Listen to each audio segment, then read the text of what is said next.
us a little bit about yourself. Tell us, like, maybe, like, give us a little bit of history. Okay.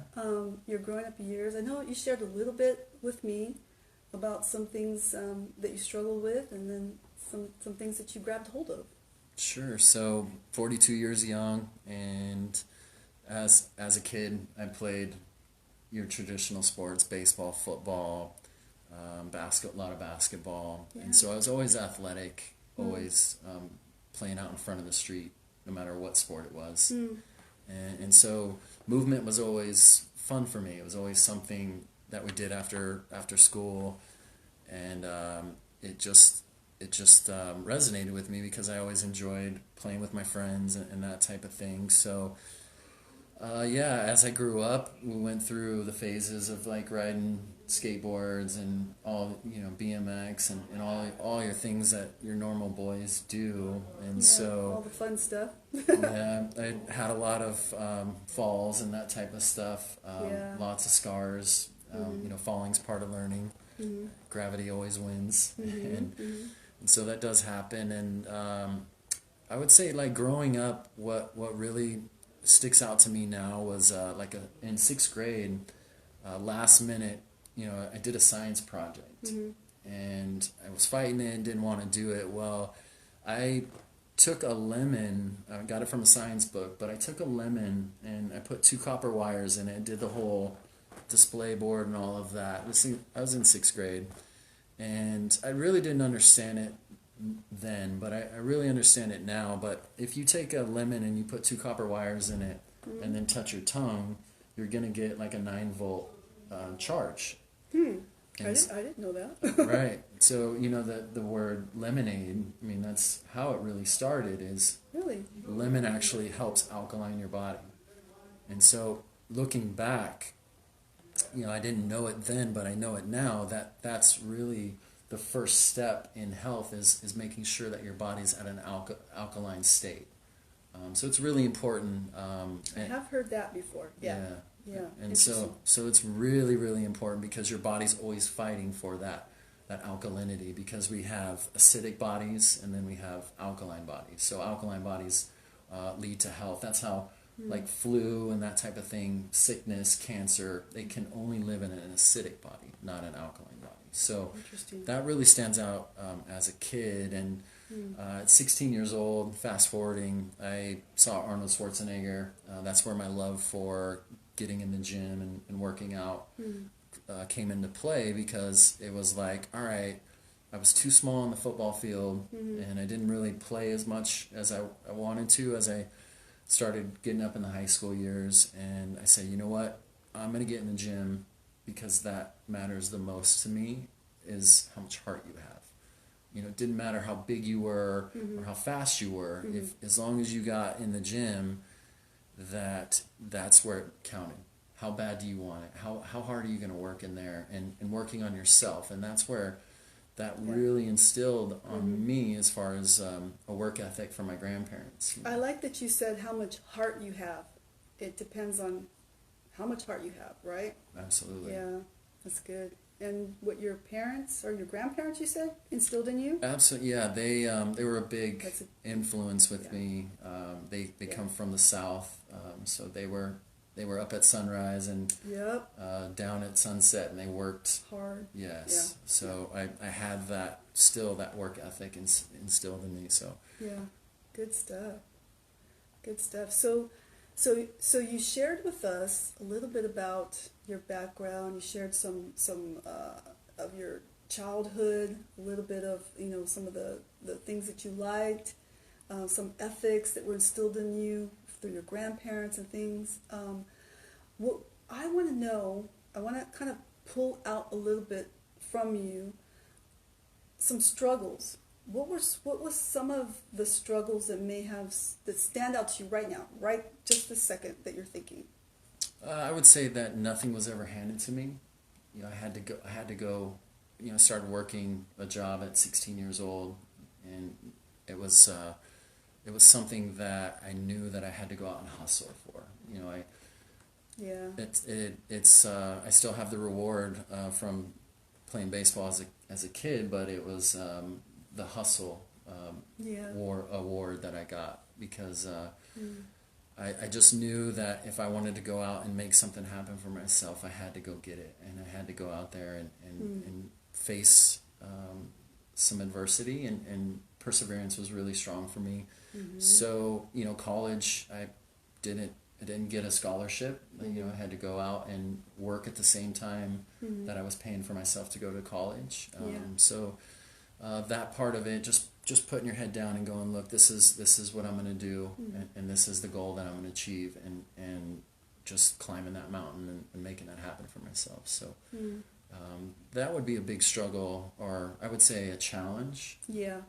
For me, as far as just growing up, never ever having we always had enough, but it was always like there was always room for opportunity for me to go make it happen. Yeah, that's good. With having kind of a athletic background in some of the sports that you were in, like skateboarding and bicycling and things like that, would you say that you like a challenge? Absolutely. Yeah. It brings out the best in you. Yeah. Adversity. A kite rises against the wind to fly. Yeah. And that's always just stood in my head, as far as just making it happen for yourself. So Yeah. the challenge is what, the adversity is what brings out character and who you really are. And like you said about heart, like Yeah. that really resonates with who I am and who I want to become, because obviously this is a process, and the essence of being is becoming. So Yeah. We're all on some type of journey, right? yeah. Yeah. It's not the end destination. It's the journey along the way. That's the fun part. But to me, you're kind of like this calm guy, right? But there's like this twinkle in your eye that is like, and then with the kind of sports that you do as well, there's that something about you you got that cheeky little something that you hide that not everyone knows, but you like a big challenge. You like to do things that kind of push you out of your comfort zone. Am I right? Yeah, absolutely. Well, not making it as a baseball player was somewhat of a heartbreaker for me coming out of college. Not everybody makes it to the pros. And I said, all right, I got to do something constructive here.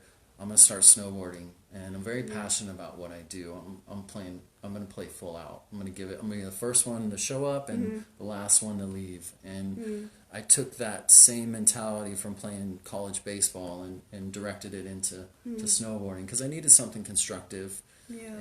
And I got addicted to extreme sports, if you will. And so started snowboarding 2 to 3 days a week, and then on top of that, I started riding dirt bikes, and then came skydiving. I just went for my 8th skydive. You skydive on your own? I have, yeah. I've jumped 7 times. I free fall. They call it AFF is what it's called, and it's a level where you're jumping with 2 guys, not one on your back, but 2 guys on your arm, making sure that you can basically get to 5,000 feet, pull the chute, and then land the chute. So. Oh my gosh. Yeah. So skydiving's like, each time you do it, Yeah. it's you're chasing that next adrenaline rush, and so Oh my goodness. you'll double back flip out, and then you'll double front flip out, and then each time you're searching for that next level, if you will. And so after about 6 tandem jumps with my friends, I was like, all right, now I need to jump solo. Oh my goodness. That's scary. It is, until you get to the plane, and when you're 14,000 feet up, there's no drop. There's no turn back. Oh, sorry. And so, Will Smith talks about it, but on the other side of fear is bliss. Yes. And you have to go through that fear to get to God. Placed on the other side of fear that bliss. And when you're free falling for 45 to 60 seconds, it's quiet, it's peaceful.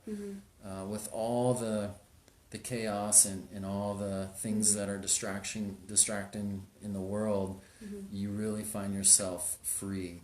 during that 60 seconds. Wow, that's interesting. So right before the guys that are guiding you through, that's the panic time, right?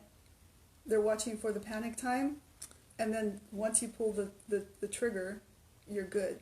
Yeah, they're just making sure that you're stable and making sure basically that you're arched and that you're flying. You're basically flying. Oh my goodness. Because the plane's going 180 miles an hour and so are you. There's no like drop versus like jumping off a building. So I won't like bungee jump, Yeah. but I'll jump out of a plane Really? all day long. So That's just why?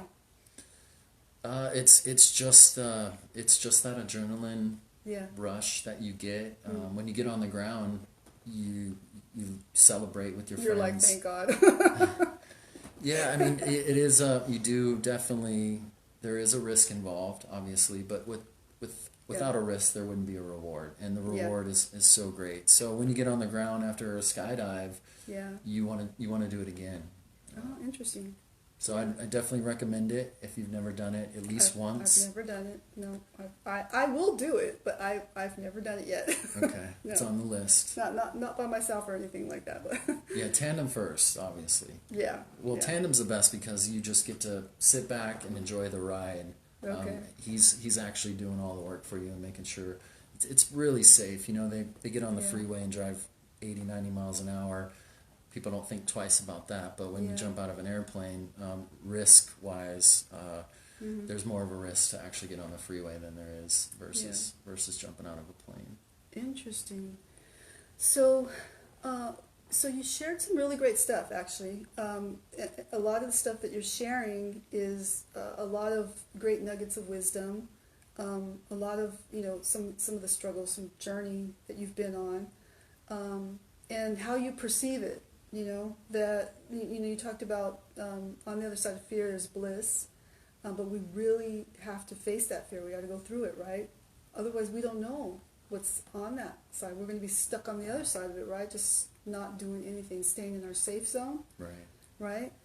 Comfort zone. Comfort zone and stuff, yeah.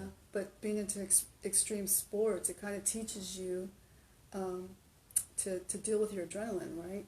To deal with that fear factor and get through it, kind of. I only know that because I did some extreme sports myself. But here's what I want to know. I want to know kind of after doing all of the snowboarding, after doing all of that, when you go home at night, what is it like? I mean, what is it? Are you feeling at peace with yourself now and things like that? Where do you want to take all of that, all the stuff that you're giving us and all that learning? Well, I really got addicted to work.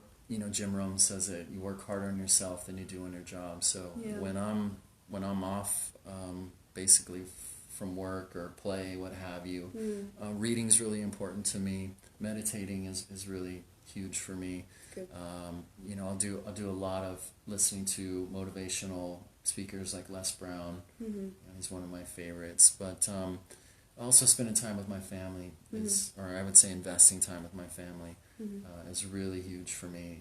It hits the heart and just weighs so greatly for me. And that's part of my journey was actually moving back from Las Vegas because for 10 years I lived out there and that's part of was my struggle was finding myself in a place where I didn't really recognize myself and was about 25 pounds heavier than I am today. Okay, yeah. And it all makes sense now because I had friends that were like, hey, we're going snowboarding tomorrow. Do you want to go? And I was like, no, I'm good. I was going in a dead-end direction where I was in a very detrimental place, drinking a lot of sugar and eating a lot of processed foods. And it actually took a seizure, finding myself laying on the ground convulsing because I was in the mentality of living fast, die young, and got caught up in the marketing and all of that stuff, and started drinking a lot of energy drinks because I was in a different industry. I was working nights and bartending, so Okay. that was really bad on my circadian rhythms, and I was going against the grain, if you will. And as I started getting more seasoned, 35, 36 years old, I started noticing, something's not right here, Yeah. and I need to find out what it is. And my wake-up call was actually, like I said, laying on the ground. I got up to get something to drink and had a seizure. And I was like, all right, I didn't pass away from this, thankfully. Mm-hmm. But I got to figure out what's happening Oh, and gosh. do That's something. your wake-up call. Right. Oh, The man gosh, upstairs was like, all right, enough's enough. You've taken enough shortcuts on your health. Yeah. You can only do that so long before it actually catches up to you. And sometimes it's too late. Thankfully for me, it wasn't. Mm-hmm. There's a lot of people out there that get into that situation. Mm-hmm. And that's part of my message, is to help those people before something like that happens, or they find themselves in the hospital, Yeah. or cancer sets in, something like that. Yeah, that's good. Good stuff. I actually do have a lot of friends on the Facebook here. Some are fitness instructors. Others are, looking at getting into fitness. So I like what you're sharing. And I like the information that is going to benefit the viewers as well. But you got some stuff in front of us. This is my game changer. So I had someone step to me, a family member step to me and say, hey, I care about you, and I know that what you're going through isn't you, and we got to do something about it. And at the time I was so fed up and frustrated, and didn't really, like I said, I'd rather sleep all day than go snowboarding, and I was like, all right, yeah, something's really wrong here. So what I started finding, I had a bachelor's in kinesiology, and what I started understanding and noticing, I started looking at the facts, like, okay, the meat that we're eating isn't really good for us, and we're overeating animal protein. And when I started doing some research and finding out that your body can only absorb about 5 to 6 ounces of animal flesh in 24 hours, I said, all right, I got to make a change here. So I had to throw my barbecue away. And Man, the barbecue. it was bittersweet. Grill some vegetables on there. Oh, yeah, I do that now. But at first, I had to make a drastic change. Yes. Because, Yeah. I realized that, and if you see my before pictures, I had a lot of inflammation in the gut. Showed me, yeah. Mm-hmm. So here I was, an athlete for all my life, and then I found myself in a very, I'm going to use the F word, I was very fat. And I thought it was fat, but it actually, through my journey here the last 3 to 4 years, the gut has more neurological activity than the brain. I mean, this is where our gut basically sends serotonin to our brain and gets us in a happy mood. So a lot of that's being compensated with what's happening with the food. And I started really looking at what I was putting in my body, and that's where I made the switch. And I said, you know what, my health comes first.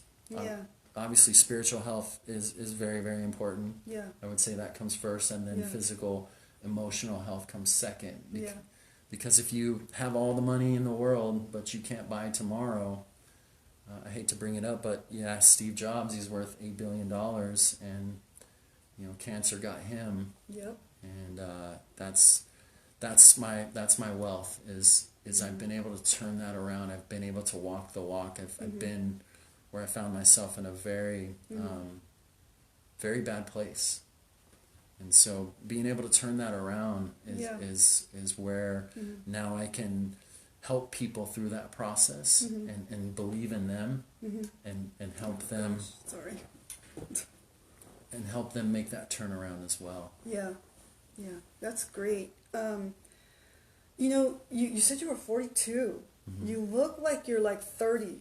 You know, you look in your 30s, and your skin looks good. Your eyes look healthy. You know, I believe you. I've heard a lot of that stuff that you've said about the alkaline and you know only getting so much protein. Right. I do got some bodybuilders out there that they love their protein. Don't mess with that. You know, but I have a hunch that you got some good stuff in here that replaces some protein stuff, right? Yeah, the big difference is the super amino 23s, and they're 99% absorbed by the body. And I started looking at the facts. Like I used to take whey protein. I went to GNC. I went up every shelf. You know, I've been in the gym for 20 plus years. So Yeah, I looked at, I probably bought every single thing in GNC, and none of it worked. yeah. And I started learning that there's a lot of binders and fillers and